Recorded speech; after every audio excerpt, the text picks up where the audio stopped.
Ladies and gentlemen, there is a curious thing about stories. We love them, crave them, and in our quietest moments, we even suspect we are in one. Not a tale spun by accident or chaos, but a deliberate narrative, something ancient, vast, and charged with meaning. We read stories not merely for escape, but because they whisper the truth we hope is real, that all things, even the painful, the confusing, and the mundane, are part of a greater purpose. This is no accident. Consider for a moment the author of all existence, not a distant clockmaker who wound the world and walked away, but a living, present intelligence, a mind immeasurably deeper than ours, writing with the ink of time and the parchment of eternity.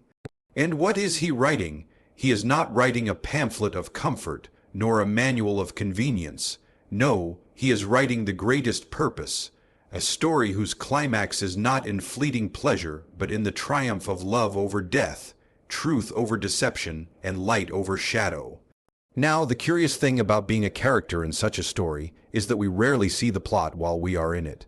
We do not, in the moment of suffering, recognize the seeds of glory. When we are abandoned, when we fail, when the doors close and prayers seem unanswered, these feel like dead ends. But to the author, they are turning points. A child does not understand why the surgeon wounds to heal. A character in a book cannot know why the author delays the resolution. But if the author is good, and he is, then even the silence has meaning, even the detour is a design, even the waiting is weighty with purpose. You may not see it yet, but the greatest stories are never the ones where everything goes right. They are the ones where, despite everything going wrong, something better is born, the broken sword reforged, the prodigal son returning, the crucifixion that leads to resurrection. This is not wishful thinking.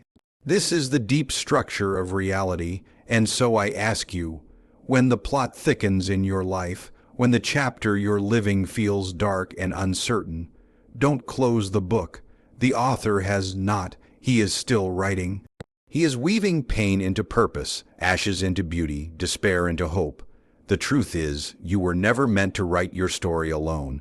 You were always a part of something larger. You were always, whether you believed it or not, part of a story that does not end in the grave, but begins there. So trust the author. He knows the ending, and it is greater than you could ever imagine. You are part of a story far greater than your own understanding.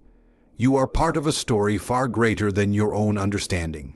From the moment we open our eyes to the world, we begin to search for meaning. As children, we ask why the sky is blue, why the stars shine, why we are here. And though the questions become more complex with age, the longing behind them remains the same.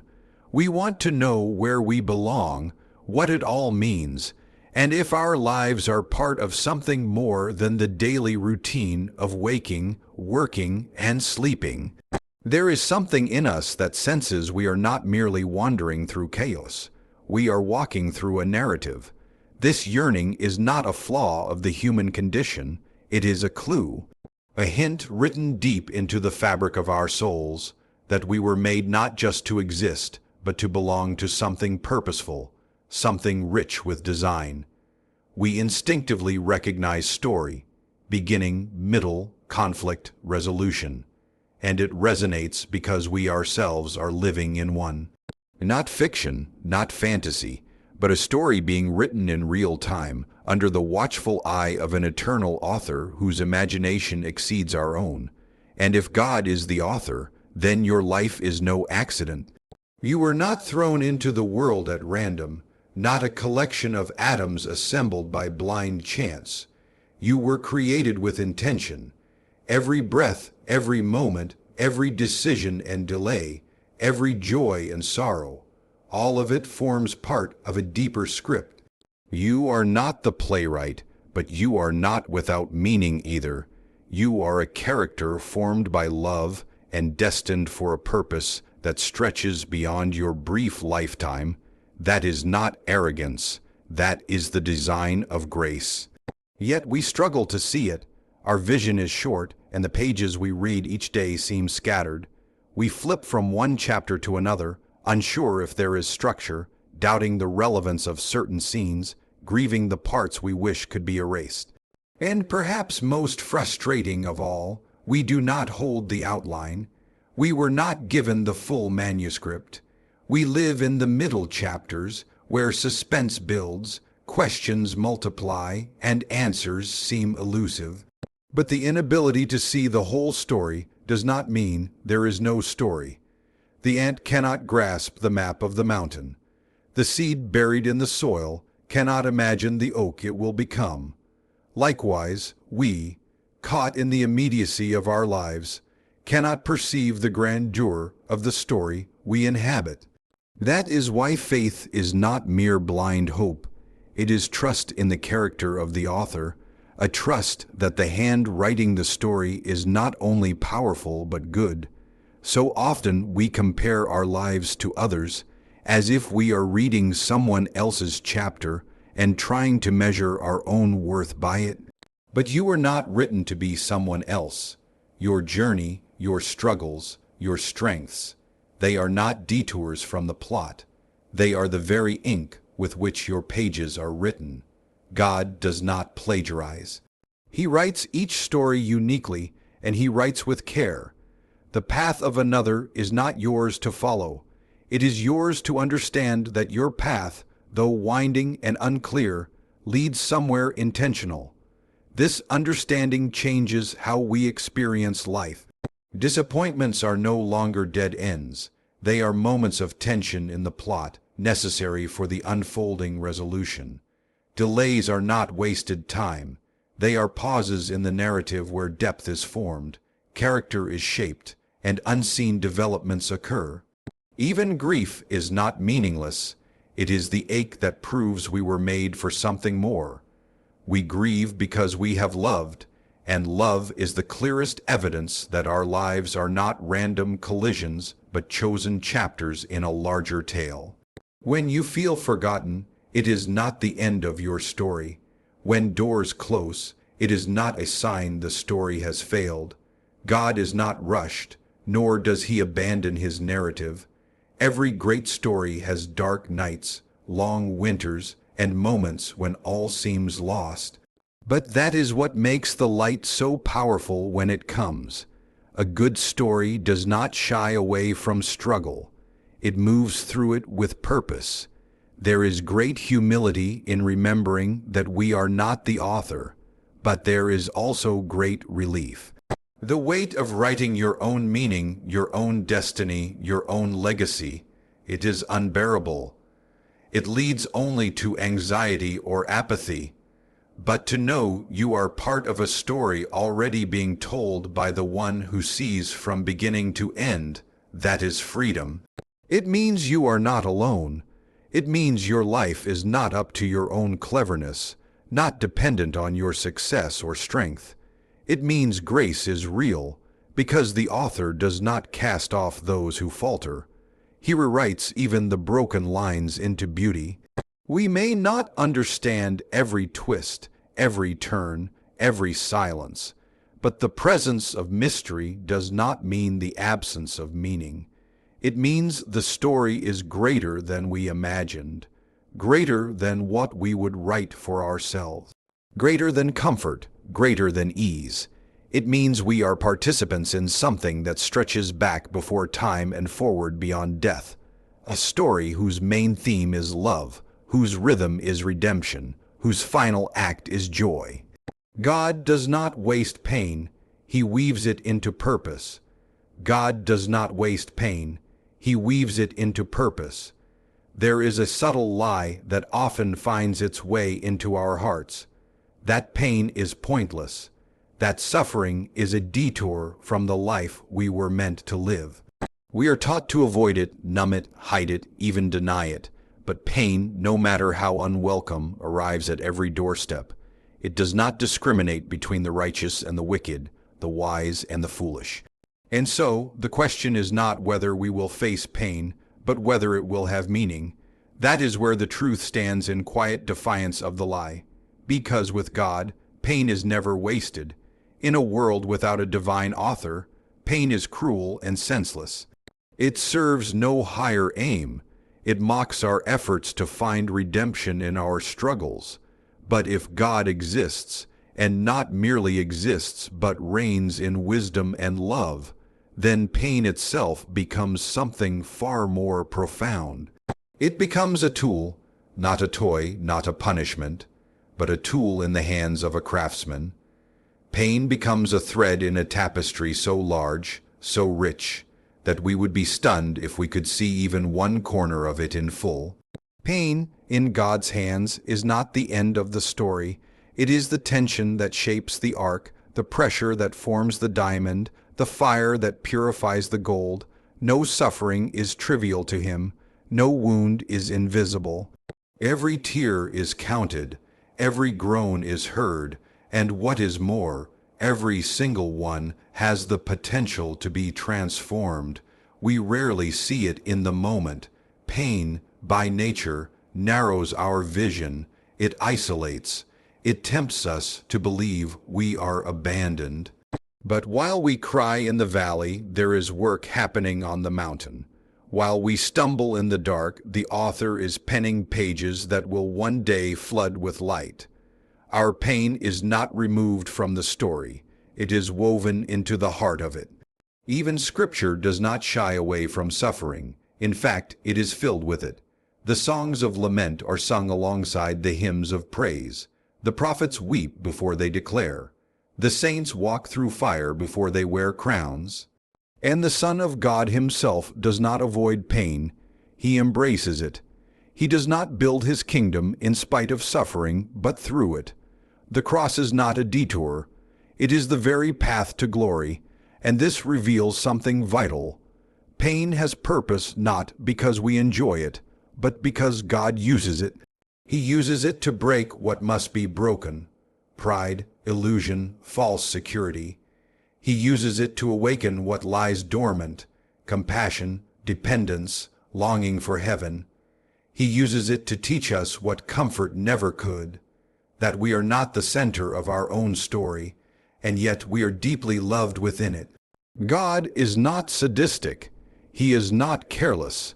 He does not delight in our agony, but he is not confined by it either. What we would discard, he redeems.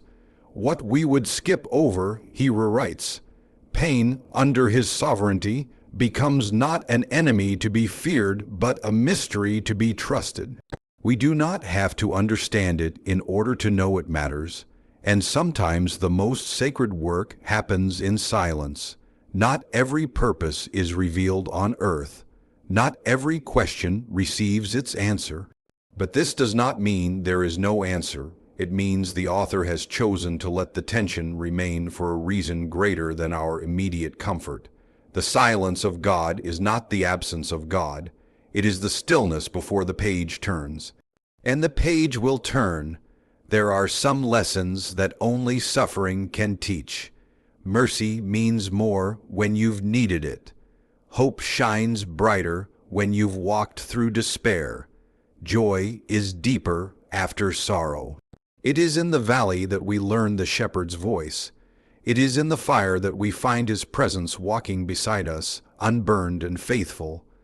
He does not remove all pain, but he enters into it, and from within it draws out beauty that did not exist before. When we look back, we often see it. How a broken plan led to a better one, how a closed door protected us, how a season of loss refined what truly mattered. But even when we cannot look back with clarity, we are called to look forward with trust. Pain invites us into that trust, not trust in ourselves nor in fate, but in the one who knows how to bring resurrection from death. God does not waste pain because he is the God who redeems. He does not merely repair what is broken. He transforms it. He does not simply return us to what we were. He makes us into something new. Pain becomes the ground in which perseverance grows, where faith finds roots, where character is forged not in theory but in trial. And still, we are not expected to enjoy pain. Faith is not denial. It is not smiling through grief or pretending away the ache. Faith is bringing the ache before the throne. It is lament with hope. It is sorrow with trust. It is saying, "This hurts more than I can bear, but I believe you are doing something with it." That is not weakness, that is courage. What a mercy it is that we do not suffer in vain, that in the deepest night our cries are not lost in the void, but gathered by the one who himself wept. The one who knows the sharpness of betrayal, the weight of loneliness, the sting of the lash. The one who chose to suffer not just for us, but with us. Pain, then, is not a mark of distance from God. It is often the place where He meets us most intimately. The silence of God is not the absence of God. It is part of the plot. The silence of God is not the absence of God. It is part of the plot. There are moments in every life when heaven seems quiet. Prayers rise, but no answer returns. We seek signs and hear only wind. The voice that once seemed near and vivid becomes faint or vanishes altogether. In those moments, it is easy to feel abandoned. Silence, especially divine silence, can feel like a cruel void.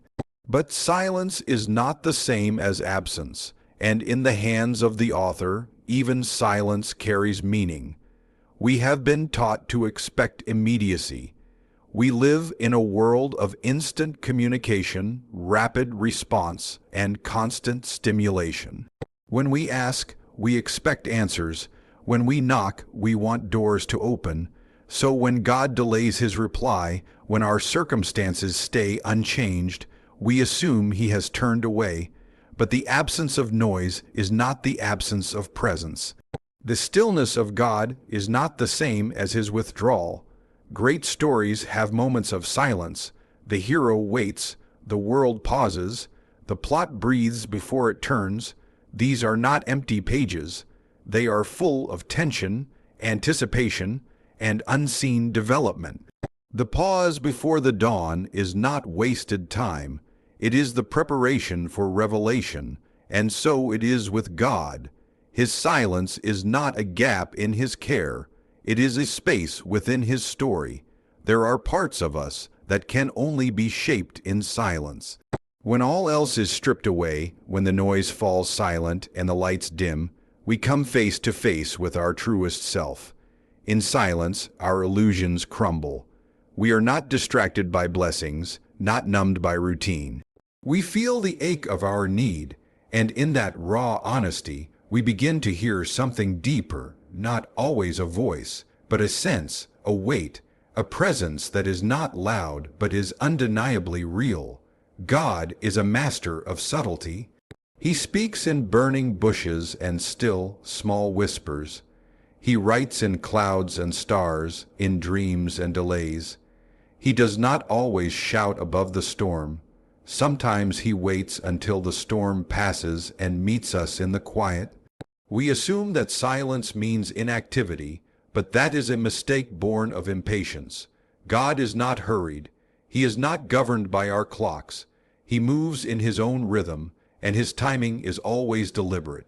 Look through the pages of Scripture, and you will see a pattern. Abraham waited decades before the promise of a son was fulfilled. Joseph languished in prison years before he saw why. David was anointed king, then sent back to tend sheep. Even Christ Himself waited 30 years before beginning the public part of His mission, and in each case, God was not absent during the waiting. He was preparing, shaping, writing. The silence in all these cases was not a mistake. It was part of the design. Without it, the purpose would be shallow, the outcome rushed. But because of it, the characters grew. They learned trust not based on immediate reward, but on deep-rooted faith. They learned to walk in darkness while believing in the light. That kind of faith is not built in noise. It is formed in silence. There is also a refining quality to God's quietness. It reveals the motives of our hearts. Do we seek God for what He gives or for who He is? Do we trust Him only when He speaks or also when He is still? When we hear no answer, do we still follow? The silence tests us, but it also invites us. It draws us deeper into trust, not because we have all the answers, but because we are learning that He is the answer. Sometimes silence is mercy. We may not be ready for the answer we seek. We may not yet understand what we are truly asking for. God, in His kindness, may withhold the word we desire in order to prepare us to receive it well later. We ask for clarity, He gives us character. We want direction, He builds endurance. He is not punishing us with silence. He is shaping us with it. Silence can also be sacred space. In the absence of sound, we hear echoes of eternity. We are not meant to rush through these quiet seasons, but to dwell in them, even if they are uncomfortable.